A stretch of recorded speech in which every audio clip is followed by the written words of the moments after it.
So, since the last game, we've been playing really, really well. We're still in with a shot at the playoffs. In fact, it's unlikely we won't hit the playoffs. But to keep in good form, we've now got to beat already champions Torino in the last game of the season. And before that, currently second place Palermo.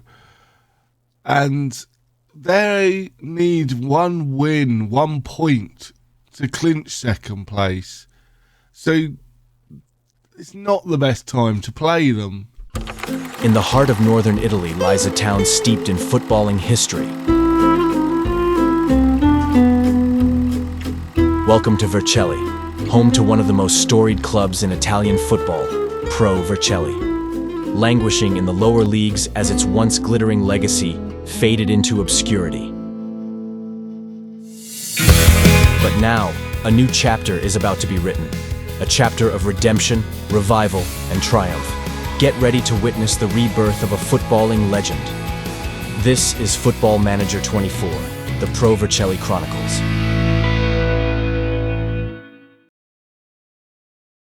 Hello and welcome back to the Pro Vercelli Chronicles. So since the last two the wins against Citadel and Modena, we then went on to face Spezia and we drew 2-2 with Nepi and Koulibaly on the score sheet. And then things have been going really well. We beat Pescara 3-2 with Condello, Maggio and Koulibaly. Lorenzo then got the only goal to beat Venezia. Good goal. We were kind of 50-50 on that one. Croton we played and we beat them comfortably 5-2 with a Nepi first half hat-trick, Rutik getting one at just before half-time and Maggio just after half-time. We were dominating the whole game. 5-0 up, they got 2 back, but they were never in it. And then Padova, we recently beat 2-1 with Nepi and then an own goal in the 79th minute, securing victory from 1-0 down. Again, it was quite a close game. Today we face Palermo and then Torino. And if we look at the league, Torino are champions, but Palermo are 74 points with Salento behind them on 71 points. They do have a game in hand. They only need 1 point from their final 2 games. I'm hoping that they don't get it today because we are in the playoffs. There's no way about it. But if we are to secure 4th spot, which will give us a better seed in the playoffs, it'll make a big difference. We're probably going to need to win both games. But let's go into Palermo, however you say it. Words English, not Italian. Good, speak me. Here is Sinsalo in goal, Lezzi, and then we have Veneer and the camera at the back with Corazza on the right, Ripani and Koulibaly in midfield with Maggio, Lorenzo and Rutig behind Nepi up top. As I say, we're hoping for a win. Realistically, these aren't the 2 best games to end the season on, and the playoffs will become a lot harder. With that being said, if we don't win, can we go from being in excellent form to not really being in form at all? And it is a worry. And what also is a worry is Nepi after 12 minutes is already looking quite tired. And as we know, he is our big goal scorer. But so far, it's a pretty even game, but they've got a dangerous free kick here. A lot of players offside. Are they going to swing it in? Wow. The keeper is saved there by his posts. Wow, that was close. We managed to avoid that. They're coming more and more into the game, but it's still not massively one-sided, he says, as they've got another highlight. But the camera's going to pick that up comfortably. Plays it to Koulibaly, who plays it back to Sinsalo. And Vernier was... Oh my, what was Vernier doing? Wow. I've got to say, you have to say, Vernier just wasn't looking at the ball. He just started to run away. Sinsalo not at fault there. That's 100% the defender just not looking. When the goalkeeper's got it at foot and being closed down, you don't turn your back to him. It was an obvious ball, and the camera's just deflected one in there, unfortunately, to make it 2-0. And we kind of expected this to happen. Nepi has now picked up a knock. I was questioning whether he had before, so he's going to have to come off.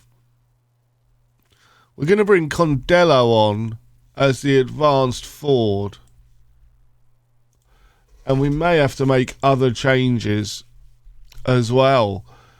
But it's not good, is it? Come on, boys. As things stand, this wouldn't actually affect us too much. We're going to be in 5th, probably, regardless with this. But a result would mean that we're right in there. 4th place. We can still do it on the last game of the season, but then it does rely on the Cremonese losing, which they've lost 7 all season.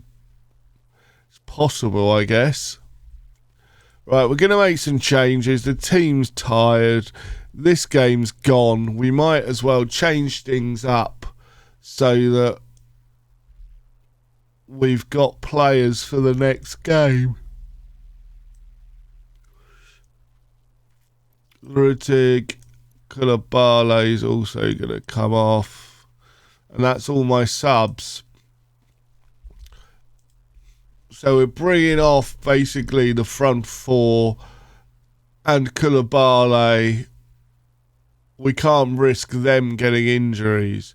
Here is Carrazza. And Carrazza's just thrown it straight back to them.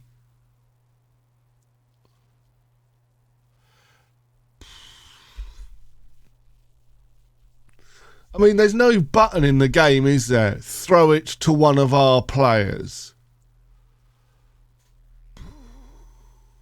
I thought that would be a given. You know, we're the ones in green, guys. Yeah, so play it to the ones in green. Honestly. As I say, I know this would be a tough game, but it's, you know, even tougher when we're just not doing anything ourselves. And that throw-in has directly led to them scoring. That's the sort of issues you have sometimes in Football Manager. And with confidence being everything in this game, we're going to lack it slightly now going into the final game of the season. We need a win, or we could risk being in bad form from being in great form for the playoffs. Now, I still don't think we'll win the playoffs, but it'd be nice, wouldn't it? It'd be nice to at least get to the final. But yeah, that's it. Join me for the last game of the season in just a second. So then for the final game of the season, we have Sinisalo in goal, Leslie Vernier, the camera and Carrazza in midfield. Girelli and Koulibaly in midfield with Maggio, Lorenzo and Rudig behind Nepi up top. Be nice to get a win in this game to build momentum into the playoffs, but we are against the champions, and as such, we are giving them the clap they deserve as they come onto the pitch. I have decided that the team must give them the applause there. It's only done. They've won the league. They've won the league comfortably in the end. So we give them the respect they deserve. And hopefully it's a little bit of a mind game act in my part, really, because I was thinking that Lorenzo's just gonna smash one in. Beauty, Lorenzo. Absolute beauty. I was thinking that showing them that kind of thing may make them get a little bit complacent about us. And it has paid off with an early goal from us. Now the question is, can we hold on and win the game? We are at home. We gave them the salute. And it's paid off with a goal. Expert level 99 FM thinking that. Give them a guard of honour. Make them get complacent. And then we can go on and win.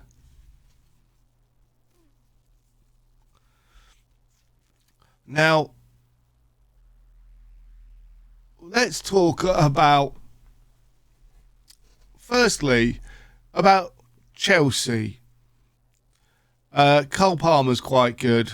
Probably should be in the England squad. But I doubt he will because Southgate. But it's annoyed me all season, something about Chelsea in particular. Why have they got a Panini Shiny as their badge now? It looks absolutely revolting. Like, it is a Panini Shiny, isn't it, of the badge that they've now got as their badge. It's just disgusting. But obviously the elephant in the room is Man U kind of going from winning the game to losing the game in 82 seconds. Now,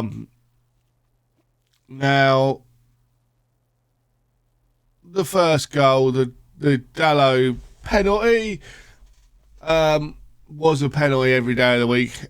I've not seen many people, even Manchester United fans, are saying it's a penalty. Should it be a penalty? No.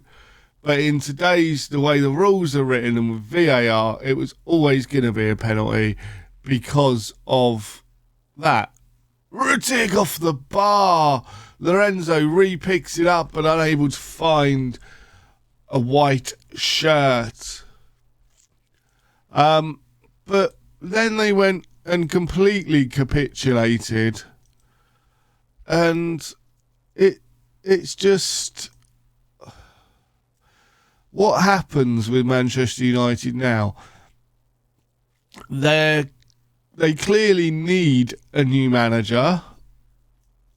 But who is out there? I've seen rumours that Southgate, potentially after the Euros. I don't know whether that would happen. Personally, I can't see it. I also can't see Southgate. Sadly, I don't think Southgate will leave after the Euros. I hope he does, but I think he's going to get to the semi-final, screw it up as always, maybe the final if we're lucky and screw it up there, but that'll be enough to keep his job, because the FA hasn't really got any balls as such, which in a way, yes, I hope he does, because there's a certain young manager that I think will be a future England manager, and that's Kieran McKenna. And also the only other manager that could realistically be England manager is Graham Potter, and I don't think he's as good as. I don't think he's that good. Sean Dyche, I guess, could be. He's the obvious choice.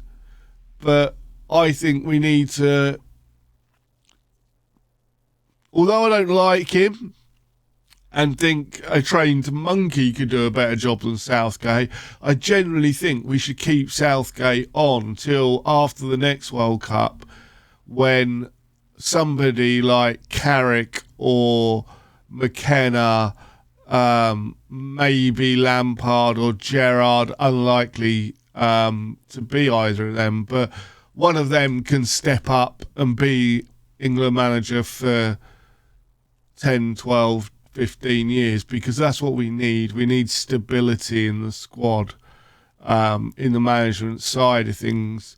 And I think a young up-and-coming manager with young players would do it. But I can see Southgate staying till the next end of the next World Cup, and we've just lost a goal.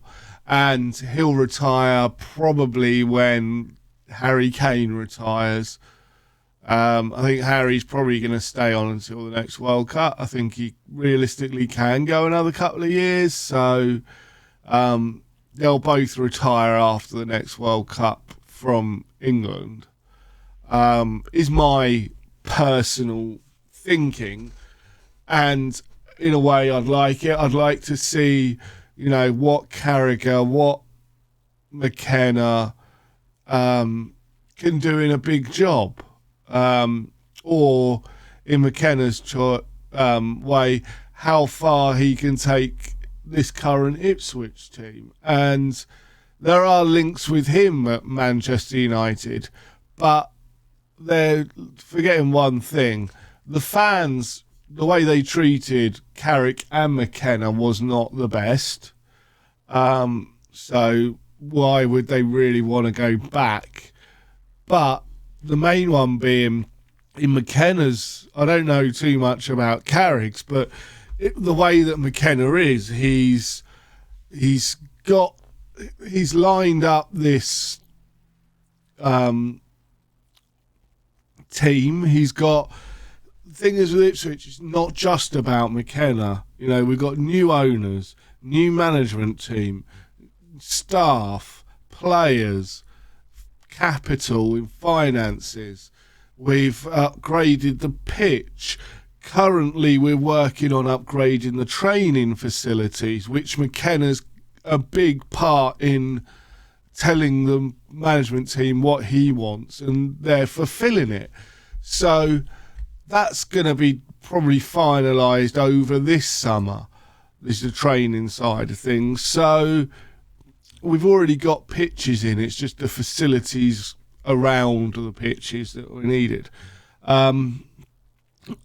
So with McKenna being so influential in that, and everyone looking to move the team forward and grow again from years of neglect as a club, we're pushing forward all together, and we're growing all together. So we can push forward, grow all together, and I don't think Kieran McKenna's going to want to leave a job half done. I think he'll at least be here for another season, probably longer, but we'll have to wait and see. So it just makes sense he won't be the next Manchester United manager. So for me, Pochettino potentially leaves Chelsea and joins Man U. Poch is probably going to get fired from Chelsea as well. So that kind of makes sense. But I don't know. But anyway, that's it for today. We play Sampdoria in the playoff preliminary round tomorrow. And if you've enjoyed that, please leave a like. Subscribe if you're new. I've been the Masked Manager, and until next time, I have spoken.